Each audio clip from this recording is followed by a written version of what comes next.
Hello, welcome back to Salt and Burn. This is Supernatural Rewatch podcast. My name is Sammy.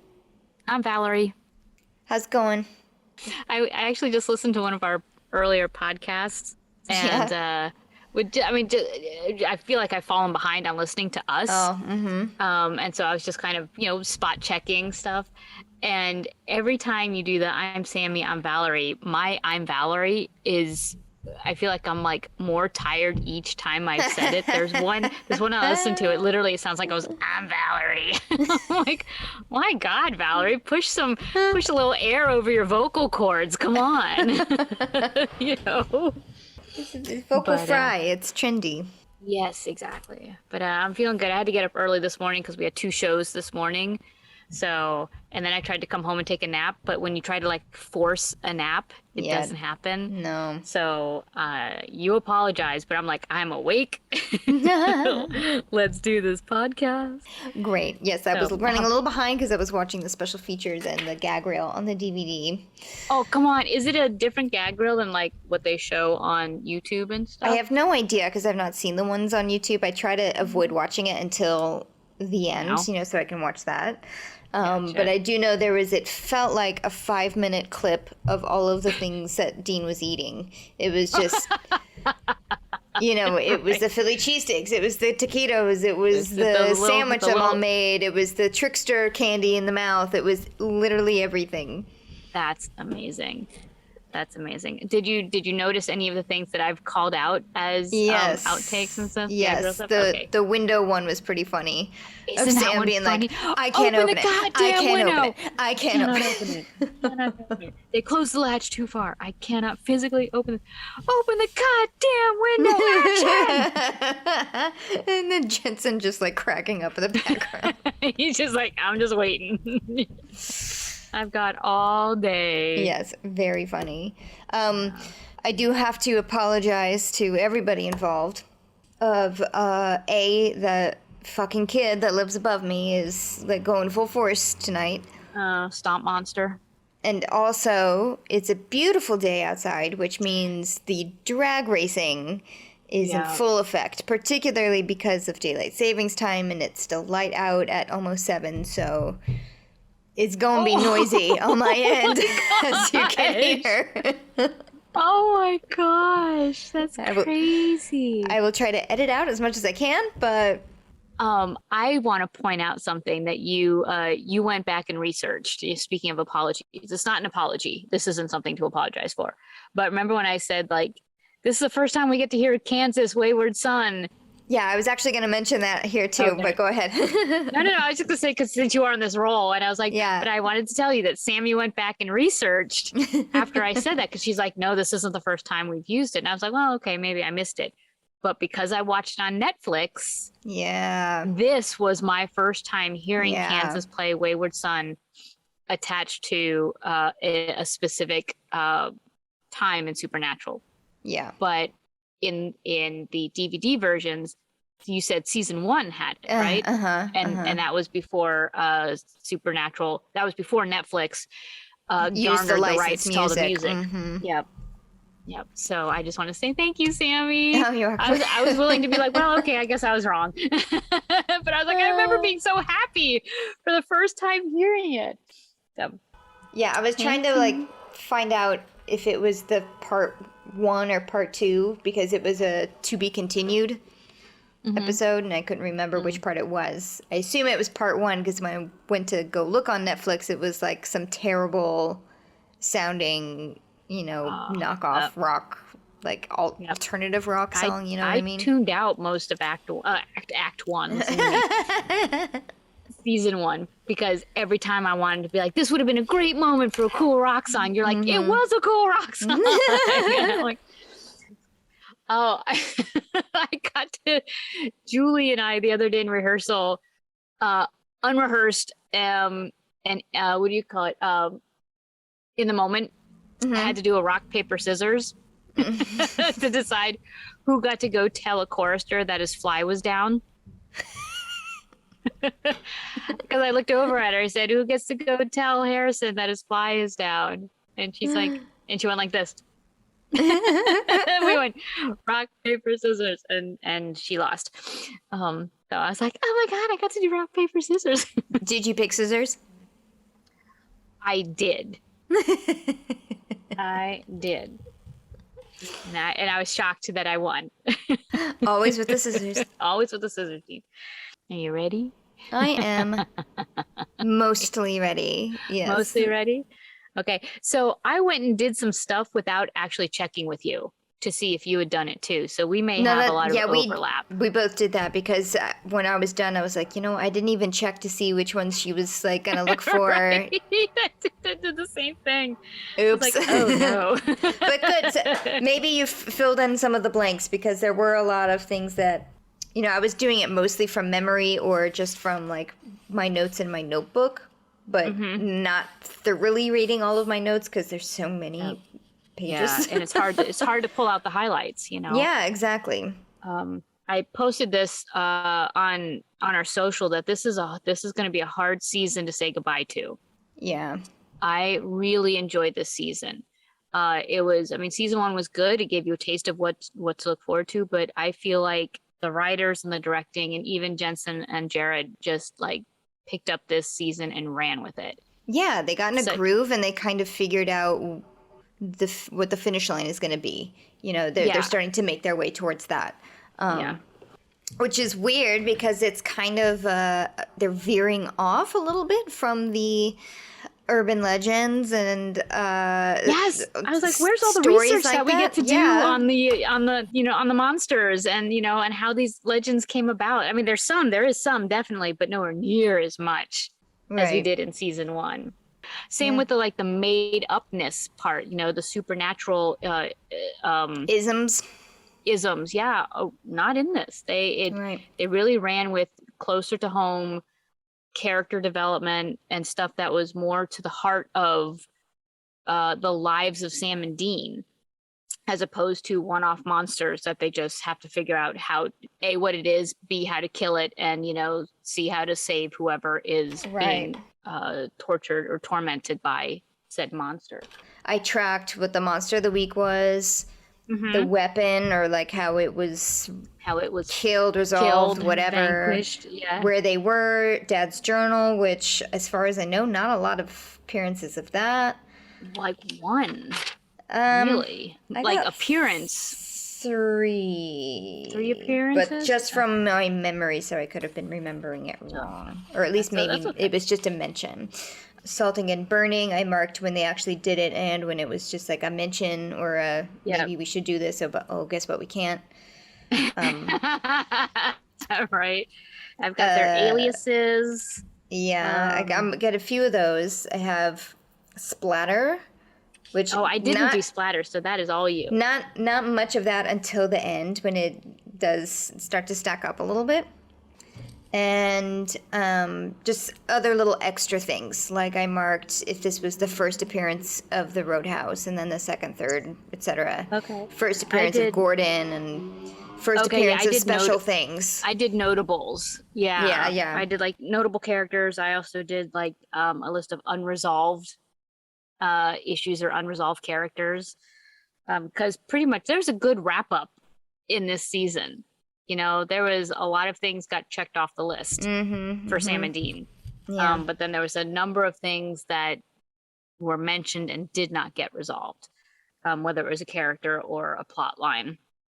So I mentioned those. But it sounds like, Sammy, like you've got like the most stuff. I guess so. I did this mostly from memory. Like I didn't really double check a lot of things. Okay, so I know that you mostly wrote down all of the mapquest moments, but I do have a map here that was on the DVD. I'm going to see if I can get a picture of it because it has all of the marks, or they've marked where each episode took place. Okay, so this picture is literally like a thing. Okay. Oh, wow. Can you see like the screen? And it has like the numbers of the episodes, but I can't tell where specifically it is. So like number 1 is in Missouri somewhere. But okay, so I have that. That I do have. Why don't I read what I have and you can tell me. I'll tell you yes or no, but that doesn't mean anything because I think that it's mostly they've marked where the monsters are. Okay. Or, you know, where the thing took place. Okay, go ahead. So, starting from the top, as far as not episode wise, just me finding states. So, South Dakota, Shiloh County, Sioux Falls, and Cold Oak, which was fictional. I have Nebraska in general. It's on Nevada, just a highway, but they were in Nevada. Not on here. Nevada, that's hold on, the ghosts roadkill. That took place on the highway in Nevada. 4, 5, 6. They have that as Eastern California. Okay. It's okay. I'm just telling you what the DVD road sign said. but the road sign said Nevada State blah blah blah, like Nevada State Highway blah blah blah. But okay. Wyoming in general, we don't know. Okay, Wisconsin for sure. Medford, Wisconsin, Michigan, Milwaukee, Twin Lakes. Okay, Montana for sure, Red Lodge. Oklahoma, Guthrie. Providence, Rhode Island. I'm guessing so. It's smooshed together up there in New England. Smooshed. Okay. Illinois, we have Joliet, Greenville, and Peoria. Duluth, Minnesota. Philadelphia, Pennsylvania. Baltimore, Maryland. Hollywood, California, and San Francisco, California. Lafayette, Indiana. Little Rock, Arkansas. Greenwood, Mississippi. Otter Creek, Iowa, which is fictional. Springfield, Ohio. River Grove, Oregon. Cornwall, Connecticut. And then I did write down Kansas, Lawrence, Kansas. But if that was in the Gin. Connecticut was... It was Playthings. That's the one, I think. Yeah, that's the inn. The fancy inn, yes. Yeah. Yeah, on here, Nebraska's not marked at all. Kansas is not marked at all. I can understand that because that's a fantasy if he wasn't physically actually in Kansas, but, you know, that's semantics. Yeah, this has Harvell's Roadhouse as in Nebraska. Okay. So maybe they're, because they just pass through the roadhouse a lot? Yeah. Yeah, potentially. I mean, I'd buy that, absolutely. But that's, according to the fan sites, the roadhouse is in Nebraska somewhere. That's the conclusion that I would draw as well. Okay. All right. All right, so MapQuest done. Check. But what's funny is on that, if you look at the fan site, they missed San Francisco. And I'm like, what? That was like the most heartbreaking episode ever. It's not on there. I'm like, what? Come on. That's crazy. Okay. I only wrote down a smattering of aliases, so... Oh, okay. Well, I will... Excuse me. You can do check that. But you on them. Okay. I have Everybody Loves a Clown. They are carnies. I wrote carnies. And then number 4, I have Grief Counselor. In No Exit, I have Couple. I think that I meant Joe and like apartment Jensen. hunter couple. Yeah. Croatoan, I have U.S. Marshals. Hunted, I have Ava as a therapy patient. Right. Playthings, I have Guests. I guess you could also say antique doll collector. For sale. That was foisted upon Sam. Just I don't remember think that that was one. an intentional alias. Yeah. Night Shifter, I have Bank Security.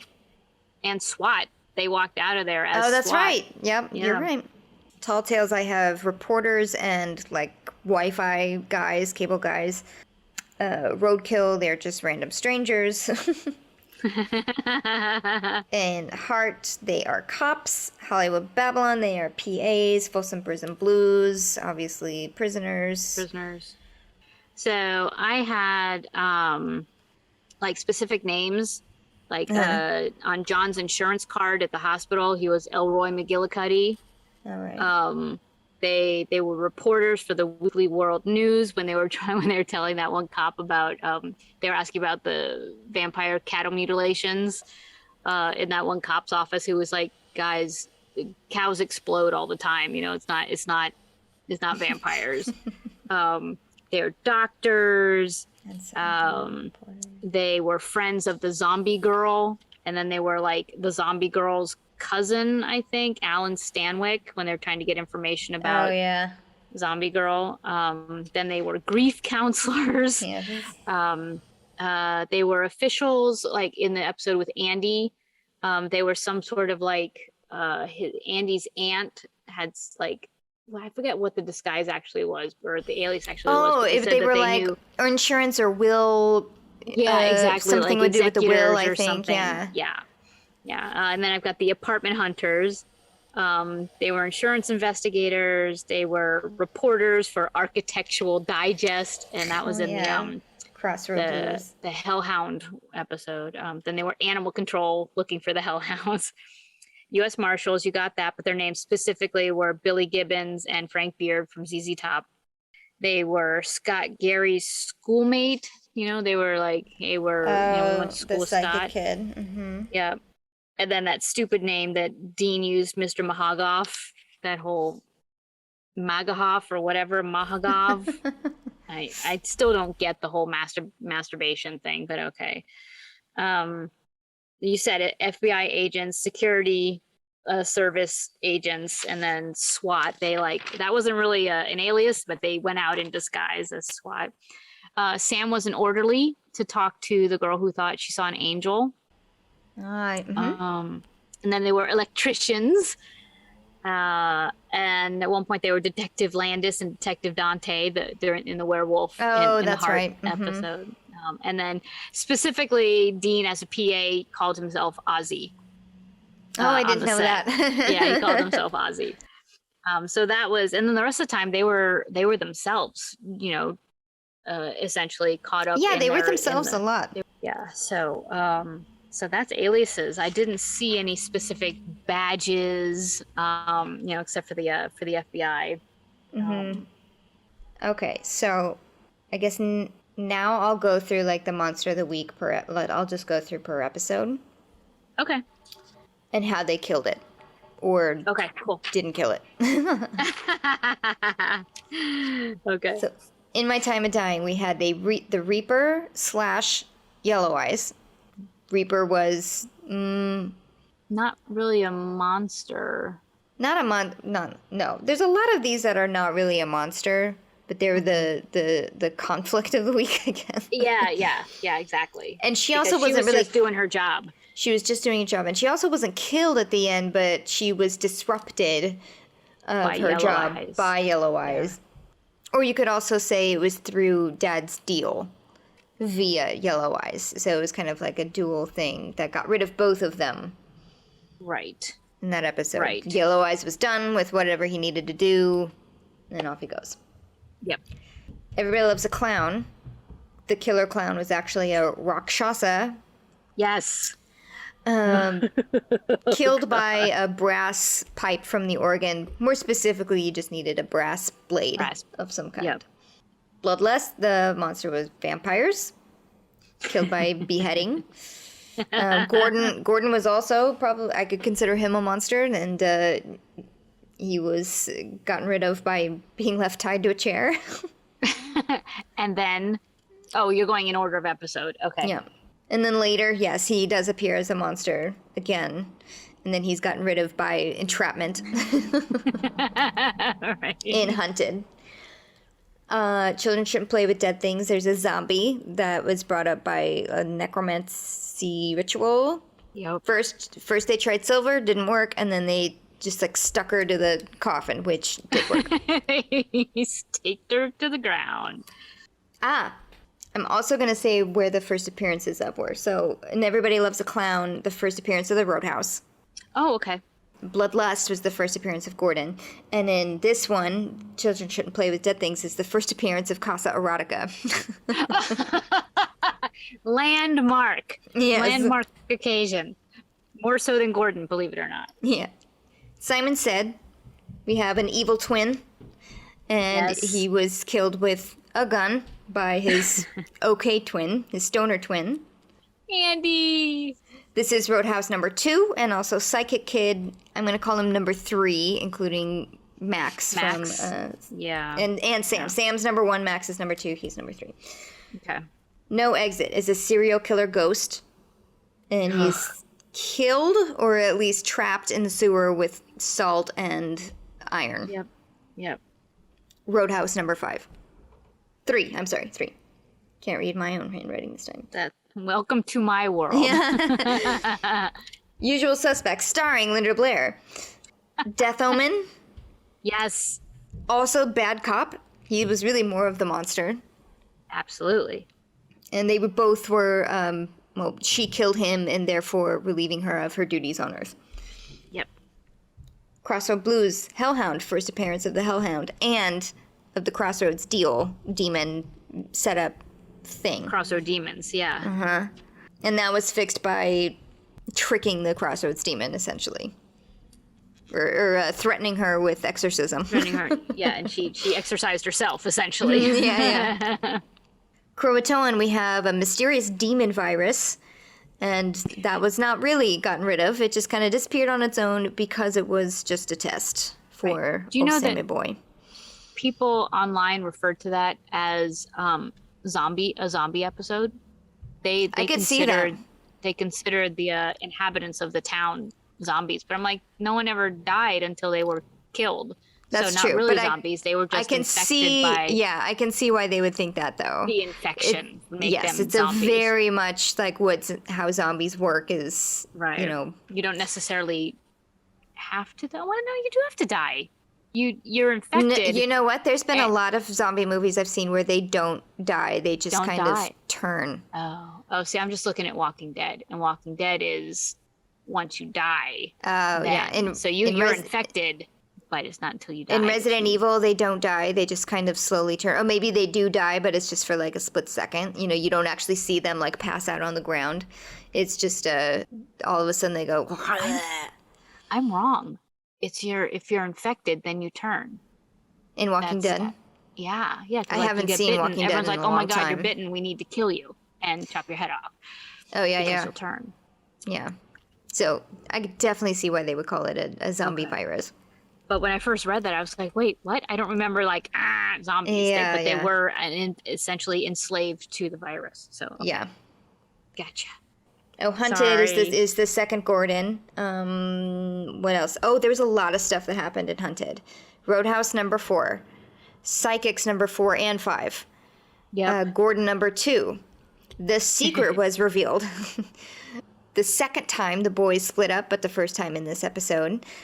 And the first code word alert, which was Funky Town, meaning someone's got a gun on me. Sorry. I feel for Dean as an adult because he's got all his like childhood like coolness stuff. Everything he thought of that was cool as a kid, he brought with him as an adult, and then it's like, it's not cool anymore. I know. But he still thinks it David Hasselhoff. Yes. I get it. I feel for him so much. Yeah. Especially given how cool he actually is. How cool Sam and Dean actually are. And, that they have they're just so, like, out of touch with, like, current pop culture. Yes, exactly. Too funny. All right. Night Shifter. Monster's a shapeshifter. Or you could also call it a mandroid. Killed by his silver knife. Take a shot every time someone says mandroid in that episode. Yes. First appearance of FBI agent Henriksen. Houses of the Holy, we have a priest spirit, and he is put to rest with the last rites. Yeah, now would you consider him an angel? No, I would not consider him an angel. He thought he was an angel. He thought he was an avenging angel. Okay. Yes, he was confused. Okay. And I also put down the first mention of angels, which won't matter until much later, but... Right. Born Under a Bad Sign, we have demons again, specifically Meg. And she's not killed, but she is forced out of Sam's body when Bobby broke the seal that was scarred into his arm. So she's exorcised. No, she's not exorcised. he just expelled she's her forced from out of his body. Oh. They tried to. They tried to exorcise her, but the thing that she did on Sam's arm was a binding something or other sigil. So she left voluntarily. Yeah. Okay, because I wrote down Meg Demon Exorcise, but that's I did. Not right. I had it. Okay. I wrote it down and then I crossed it out because then I was like, wait a minute. I don't think she actually was. Okay. All right. To be discussed later. Yes, and this I think was the first use of holy water as like a as test. Proof of yes, an amazing effect. Yes, brilliant. Sam drinks a beer laced with holy water. Yes, awesome. Tall Tales. We have a trickster who was quote unquote killed with a stake dipped in the blood of its last victim. Right. But as we know, the audience, he is still alive. He tricked them. Yes. First appearance of the trickster, we can assume that there will be another one. And also the first appearance of the purple nurple. It's really hard to say. The first appearance makes it sound like it walked through the door. In Roadkill, we have two spirits. We have a crazy farmer and the lady spirit who does not know she's a spirit. Right, and she's called, though, a revenant. Was she? Yeah, her type of spirit is a revenant.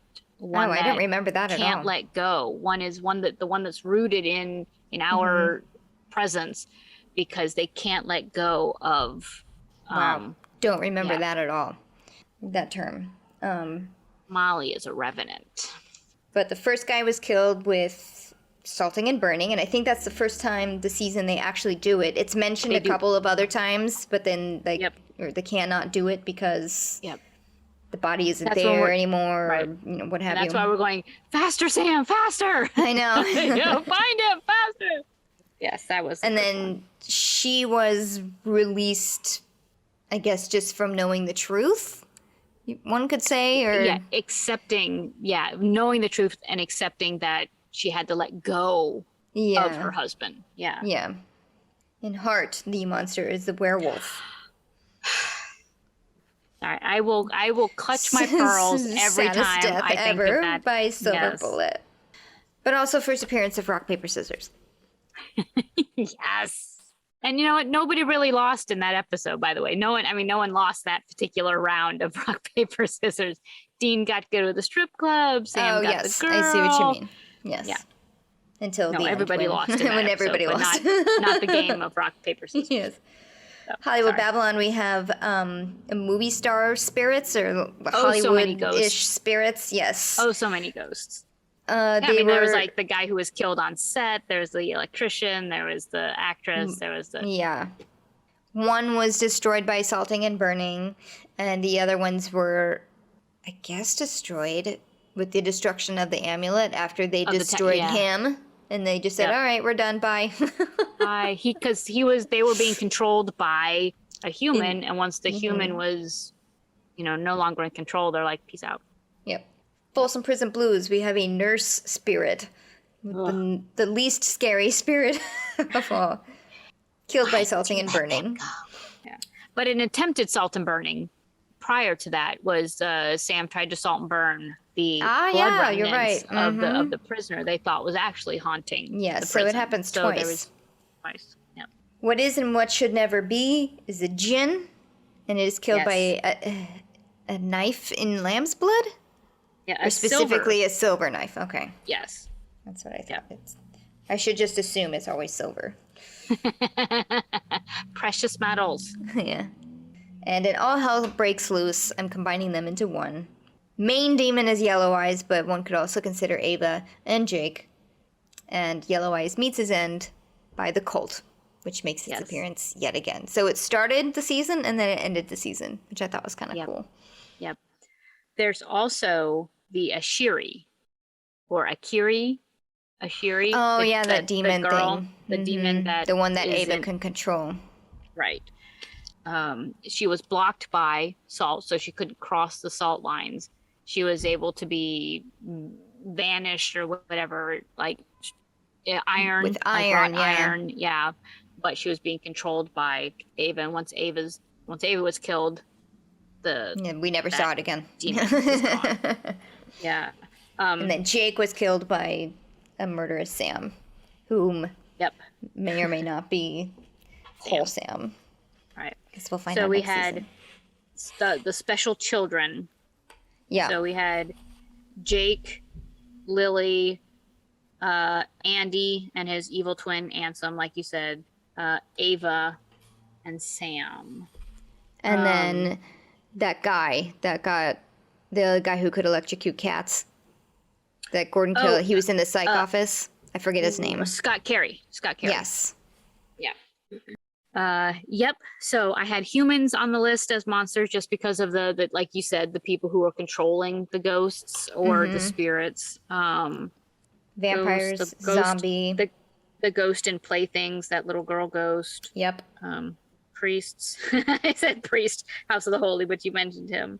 Oh, I forgot. I forgot Playthings. That's okay. Grandma sacrificed herself to kill that, or to entrap that spirit, I should say. Yes. And then not a monster, but John Winchester's ghost comes back and is a ghost. I'm assuming. So, but yeah, that's all the monsters and nemesi. Yeah. So there's 1, 2, 3 demons, although 2 of them are both yellow eyes. Which is like, oh, I thought there were more. Well, there was the crossroad demon at the end. Oh, yeah. But she wasn't named. That's why. Okay, so and then there are 6, 7, 8, 9, 10, and if you want to count Dad, 11 spirits in the season. Yeah. Spirits / ghosts. Right. There's a lot of ghosts. A lot of ghosts, especially. I mean, Hollywood Babylon alone had. I think there were 4. Not including the fake guy in the beginning who was an actor. Yeah. But I did go back and slow down in All Hell Breaks Loose 2. I went back and I slowed down to see if I could pinpoint the images. I could definitely see the woman in white. She's very clear. Very clear. Hookman, less harder to see. You could see the trench coat, but I didn't see anything that was specifically like a hook. Yeah. And then there was one other like main flash where there was bodies we should have been able to tell, and I just I couldn't quite pull them. I couldn't be like, aha. Yeah. So I have to admit though, I said that first trench coat thing, I was like, Cass? That was my first thought. Really? And I know it's not it just because of the trench coat. Yeah. So that's what flashed into my head. But I was like, why would they do that? Interesting. Why would they do that? And I don't think they did because no, I don't think Cass was. That was not a thing even a glimmer in the right. I wanted to run down a list of the motels. Oh yes, please. Towards the end of the season, they weren't quite as prominent, and I didn't think that we would have as many this season. But I'll just run down the list. I'll do it really quick and see if you can remember them. Okay. Bloodlust, the name of the motel was the Adobe Court Motel, and that was the one that had like the cactus keychain that Gordon steals the keys from. Yeah. Children Shouldn't Play with Dead Things was called the Pink Pearl Motel, and that was the motel where Sam was caught watching porn. Yeah. Pink Pearl. I don't remember like the hotel decor, but yeah, okay. Oh, this wasn't one of those decor ones. It was just knowing that the motel was called the Pink Pearl, and that's the hotel where he's caught watching porn. Got it. Usual Suspects, the Aardvark Motel. And that's only notable because that was how we learned that Sam and Dean find each other by going to the first motel in the phone book. Mm-hmm. It was the Aardvark AA. Aardvark. Crossroad Blues was Baskerville Motel. Sam and Dean don't stay there, but that's where that Dr. Woman was like hunted down by the hellhound. It was like that dark red room. Mm-hmm. Yes, that's when we first also see like the telltale signs of when a hellhound is near is that you start hallucinating. Yeah. and hunted the Velvet Inn and the Blue Rose Motel. The Blue Rose Motel is where Sam and Ava were, and it was really pretty. It had those like glass swirlies, and they got shattered when Gordon tried to shoot at them. Yep. Playthings was the Pierpoint Hotel, and that was the Ghost Girl. That really pretty old with the like weird decorations, like a deer head, no wedding dress. The wedding dress on the wall, yeah. Night Shifters. They were at the Brew City Motel, so that was the hotel where the room divider was all those beer bottles. Yes. House of the Holy. This was that burlesque, really cool motel where it had like the burlesque painting over Dean's bed, and that's where the magic so he was laying on the bed with the magic fingers. Magic fingers. Yeah. That's right. That's where the room dividers were those mud flap goddesses. Yeah. You know, the silhouettes of busty women. Yeah, basically. There was actually, just to interrupt very quickly, one of the special features on this DVD, I guess they included some webisodes, but one of them was interviewing the prop master, Christopher Cooper.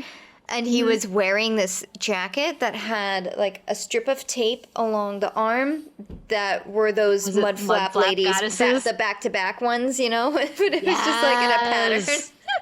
That's awesome. I would love to meet him just to be like, thank you, sir. Thank you for just even like including himself like on Dean's phone or Sam's phone, whose ever phone that ended up being. It was Sam's phone. You figured that one out. So then Born Under a Bad Sign, Larson Landing Motel. That was the one with the fishing motif with all the like fishing lures, and the room divider was the little bobbers and the pikes basically. Tall Tales, King's Lair Hotel. That was that like cool, but kind of run down one. It was like super kind of swank, but run down at the same time. Yeah. It had the super tall ceilings for like a hotel. I was like, well, how tall are those ceilings? Yeah. And that like teal refrigerator from the 1950s. Yes. And then Heart in San Francisco, of course, was called the China Sea Motel because everything in San Francisco has to have this like Asian Oriental motif. What Is and What Should Never Be was the Joliet Motel, and that was the one that was the genie, like the genie bottle. The room divider was like these cute, cool genie bottles. The wallpaper was this like the wavy red stuff. So, and that was the last of the motels. The rest of the time they were, you know, on the road at the Roadhouse or just in general. So but I loved the motels in this season. I really did. Yeah. It screamed. It was like, in this motel we're going to be this theme, in this motel we're going to be this theme. I think I remember it must have been What Is and What Should Never Be. That was one that had a commentary on it, right? If I remember correctly. With the gin. Yeah. Yes. But I remember the commentators saying we didn't have a motel in this one, so they went ham with Mom's house or like Dean's house. That was covering it in things. Big roses on the wallpaper and the family photos and everything had to be bright and sunny. I am wrong, although I'm sure that they took the same approach with Mom's house, but it was in All Hell Breaks Loose. They were talking about the diner, the tiny little diner that they built. The one decorated the interior like that. I remember they specifically said, you know, it's like, we don't have a motel to decorate, so I guess we'll... You know, it's funny because that diner went by so fast. It did, and all we ever saw were the like bloody bodies in it. Right. I don't remember seeing anything specifically in the diner that was like... Not specifically that called out to me, but it was like, you know, it had like weird, you know, kitschy things hanging up on the wall. Only because of the commentary and also, and you know, having worked in some kind of kitschy restaurants, it's like, oh, okay, yeah. Right. I wanted to point out there's only a handful. I went down this little bit of a rabbit hole over weapons used. And I pulled myself out and I just went, I'm not going to go down whether they used a Colt or a Remington or a Winchester or whatever. But we did see the Colt, obviously the Colt in the season, but only, as far as I know, it was only used in All Hell Breaks Loose 2 in the finale. We did see it in My Time of Dying because Dad makes the deal, because John makes the deal with he puts it on the table, literally. Right. Oh, Sammy. Cute. We got to see a lot of lock picking in this season. that we didn't see in the first season. Everybody Loves a Clown, Hunted, Born Under a Bad Sign. Now I mean, salt was used. Actually, I think it got used the most in Folsom Prison Blues. Like Dean used it to save himself from the ghost, from the nurse who was grabbing his heart. Oh, you mean like instances? Used instances of salt. Yeah, I'd agree with that. And it was, Andy held it up in the All Hell Breaks Loose 1, and it was used to, create a perimeter and stuff like that. Yeah, it was used a lot in All Hell Breaks Loose and Roadkill. Right, because she was like, uh-huh. Yeah, sure. that's where we got the salt lecture, basically, Oh, right, the impurities, and then in Crossroad Blues we had gopher dust in place of salt, and gopher dust was used like a lot of times in that episode. Yep. Okay. Yep. But my question is, you mentioned Dad's journal. I don't remember Dad's journal actually being visualized in this season. Yeah, you may be right, but I think they mentioned it in the first episode. I think Sam actually did open it up and use it because he's trying to figure out a way to bring Dean back from the coma.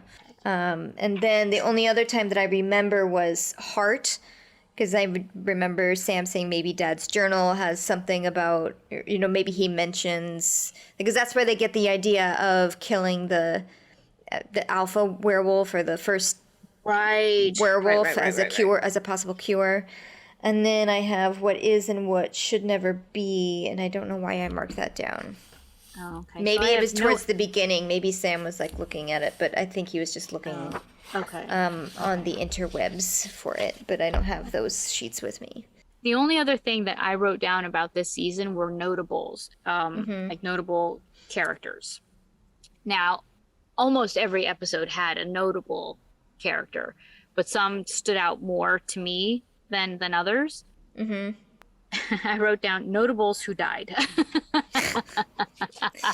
Okay, we could be because here for it meant a while. something. No. I mean, notables because it meant something more than just a character who died. It was a notable who died. So obviously, John Winchester in the beginning, John dies. Yeah. Ash dies. Yeah. Andy dies. Yeah. I wrote down Max, but he died in the other season. Yeah. Ava died. She was notable, but I wasn't sad that she died. Yeah. I was Agreed. into her in her first episode, and then I was like, good riddance to. I was glad she was gone. Yellow Eyes, glad he's gone. Notable, glad he's gone. Glad he died. Ronald was such a small character, but such a huge character at the same time, and I was so sad. He made such a mark on me in that episode that he died.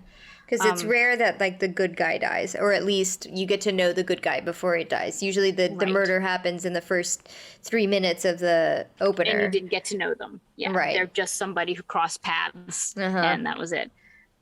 Madison, of course, the most heartbreaking death. I would say I was more struck by her death than by John's. Oh, yeah. Because, again, it was unexpected. Yeah, I was going to say, I think because you didn't remember. Yeah, I didn't remember, and it was unexpected. So when it happened, and it happens, of course, by gunshot and by Sam, and Dean witnesses it. I mean, it's like every level of her death was shocking to me. And then, of course, Sam. Sam dies. Notable characters who died. Other characters died in this season, but those to me were the ones that stood out as notables that died. And then I also have a list of unresolved either characters or storylines, because like I said, this season wrapped up fairly nicely. They killed Yellow Eyes. Their main demons, check, like Dean said, check that off the list. That was their list. Yeah. Kill Yellow Eyes. And if along the way they get to kill other demons, fine. So check, they killed off Yellow Eyes. But unresolved and still lingering out there is Gordon, because he's just in prison or in jail, and we know that he's not going to stay there. Yeah, they know that too. They said, well, counting down the days till he escapes or something like that. FBI guy, what'd you say his name was? With Henriksen. Henriksen. Why do I keep Henriksen? I keep wanting to call him Wickerson. Yeah, FBI guy Henriksen still out there and still chasing them. And biggest question out there, Mom. How does she know Yellow Eyes? Oh, okay. Completely unresolved. How did Mom know Yellow Eyes? How did she know that it was him standing over Sam's crib? So, and then of course, Sam lived up to his own expectations of becoming a murderer. He killed Jake in cold blood. Jake was fully human, fully sympathetic, asking for, help, please don't kill me. And Sam full on completed his demon given mission statement, which was to kill, to become a killer. Just like the brothers, just like, Ava, just like Jake. So unresolved is Sam. Is Sam, and what's with the demon blood that he was force-fed as a baby? Right. Exactly. Because that still was never, that was left in the air. Like, wait, what? What did you do to me? What, and then Yellow Eye dies, so he doesn't really get an answer. Right. But now they're off to season 3, Yeah. And of course the unresolved of, Dean only having 1 year to live. For me, it's more about Sam, the Sam that's now brought back from the dead, which what's dead should stay dead. Yeah. What I would not equate, he did murder Jake for sure, but I would not call him the same as, I don't know, were you saying that he was like Andy and that Andy killed his brother, or no, evil twin guy? Evil brother was willing to kill. Andy was not willing to kill. But he did kill. In the end. Andy, he did because he had to. But that's what Sam was saying the whole time, is that it doesn't matter the circumstances. Yeah. He still killed. Yeah. So Sam lived up to his own expectations. He did. Yeah. I guess it sounded more like you were saying he was the evil twin, which I would not say he's that far. No, that's not what I meant. He ended up taking a little bit more pleasure in killing Jake, but I think but he still when it came down to it, he did have to kill him. Yeah. He used to say but he killed. It didn't matter the circumstances in Sam's eyes. He still was a murderer. That was Sam's black and white. That's what I mean. So Sam lived up to his own black and white, which is, Dean, I may become a killer. Yeah. And he did. He killed Jake. That's all I'm saying. Yeah. And of course, not only did he kill him, but he killed him dead with 5 bullets. So maybe Sam knew something we don't know. Maybe. But I also think just the coldness of his expression was, he wasn't fully Sam in that moment. He was the work of Yellow Eyes. Yeah.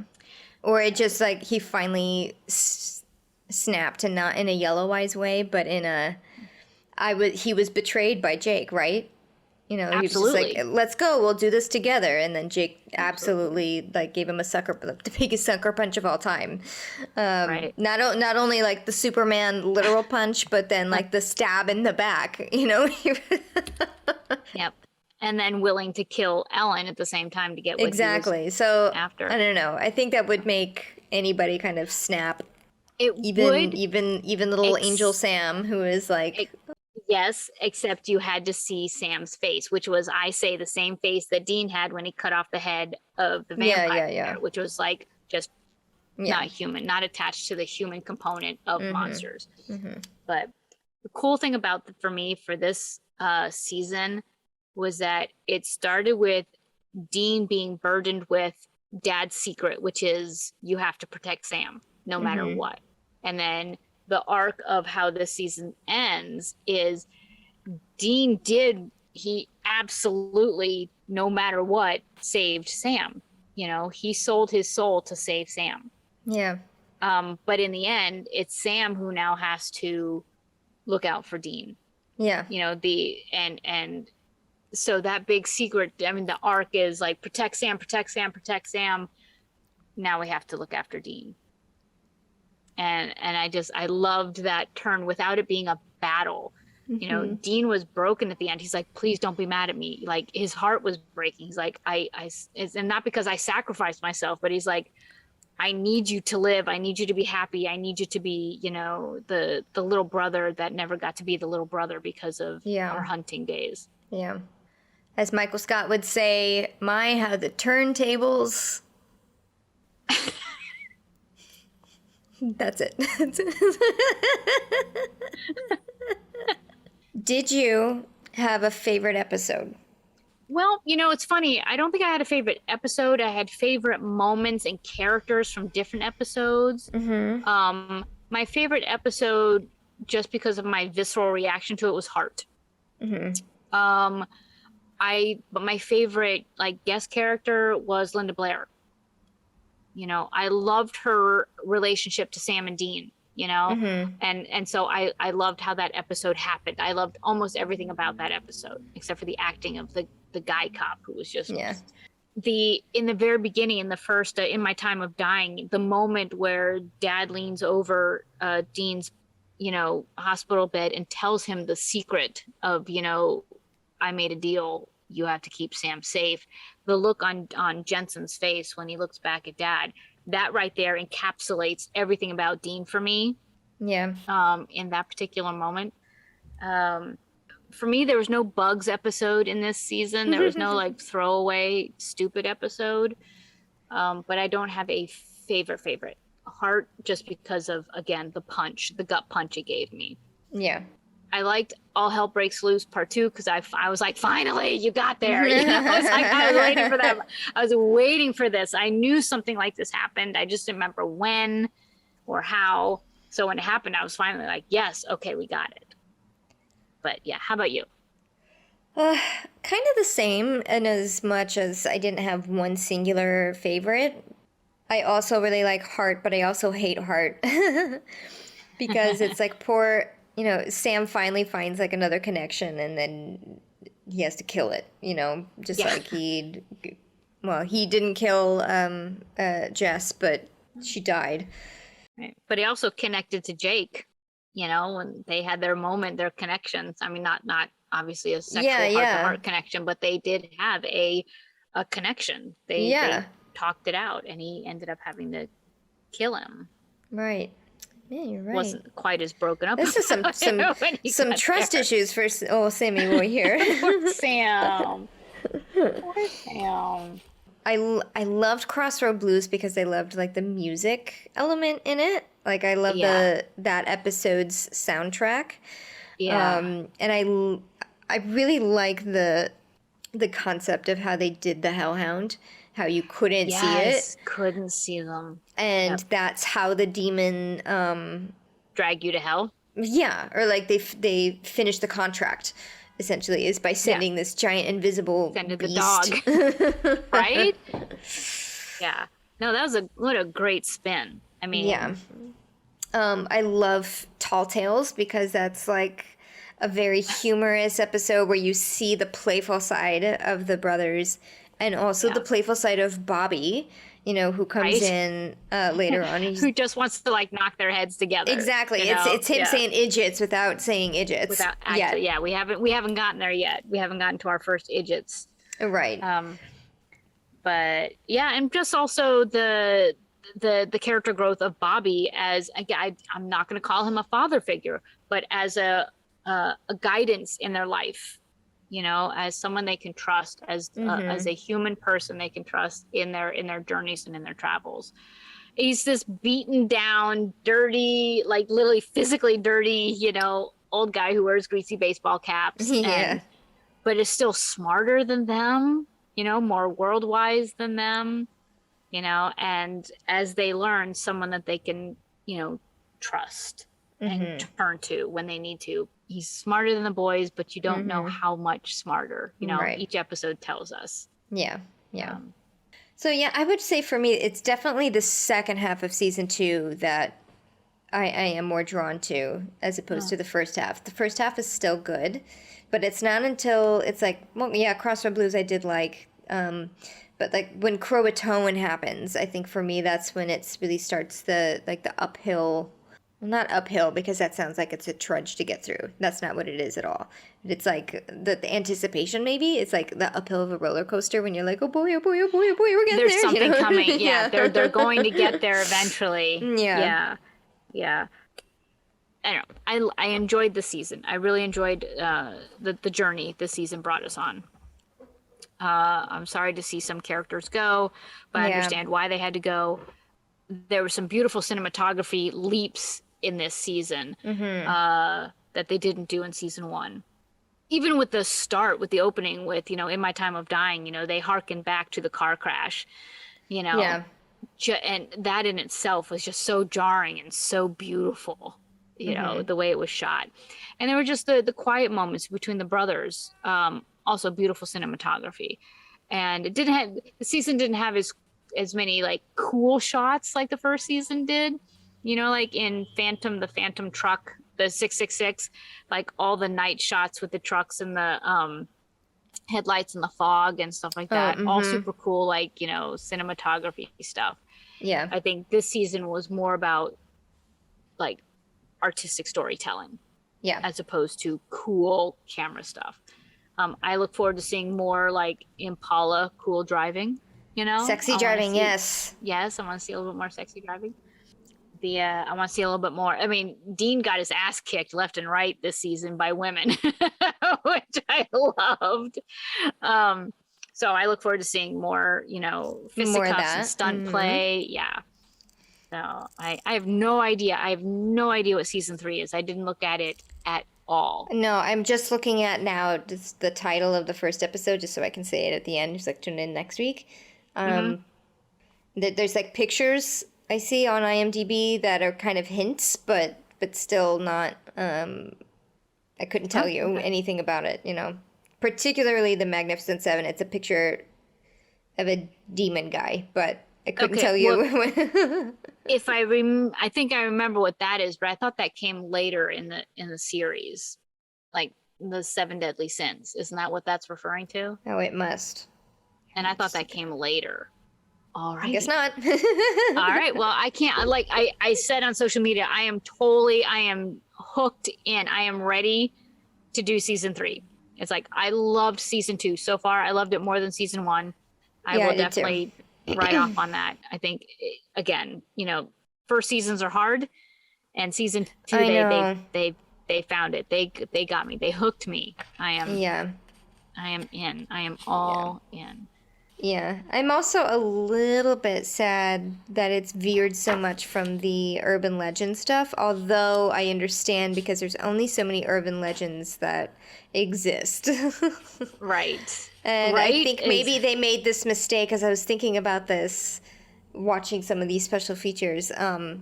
They just like knocked all through the famous ones in the first season. And it was like, maybe they were like, oh, maybe we should have saved some of those for later. Right. Sure. Yeah, because it's like Hookman, everybody knows Hookman. Hookman, Bloody Mary. Bloody Mary. And just werewolves, vampires, the ghosts, the scarecrow. Yeah, but I do like the introduction of demons.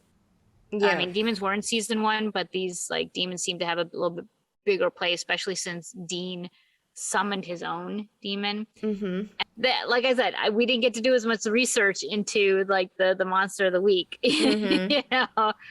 and I do miss that, but I can't. So let's see what season 3 does for us. Maybe they start to bring it back.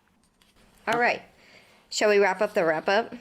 Indeed, go for it. I think we will close the book on season 2, and next time we'll start on season 3, episode 1, The Magnificent Seven, and be surprised all over again through this season. Right. Well, I mean, like Dean said, we've got work to do. We've got our work cut out for us. Got work to do. Yeah. Sorry, Sammy. We have work to do. Well, I hope you all are as excited as we are. Please follow us, like us, subscribe to us, rate us, all of the things, anywhere you can find and or rate podcasts. You can also follow us on social media. We are at Salt and Burn This Pod on Instagram and Facebook, and at Salt and Burn This on Twitter. like you said, I hope you're as excited. I'm like, I think we're more like resigned. Oh my God. I'm very tired right now. No, it's I'm okay. It's like you so sounded so tired. not excited about season 3. I'm sorry. I really am. Don't listen to the tone of my voice, just the words that I say. She really is. She is really I excited. am. I've been up since 5 a.m. Oh, no. Well, don't forget, I had 2 shows this morning. So I had 2 Oh student my God. I shows can't believe starting you had at 2 10. shows. There is no art before noon. Right. There is no. Thank you, everyone. We'll see you next week for season 3. Bye. Bye.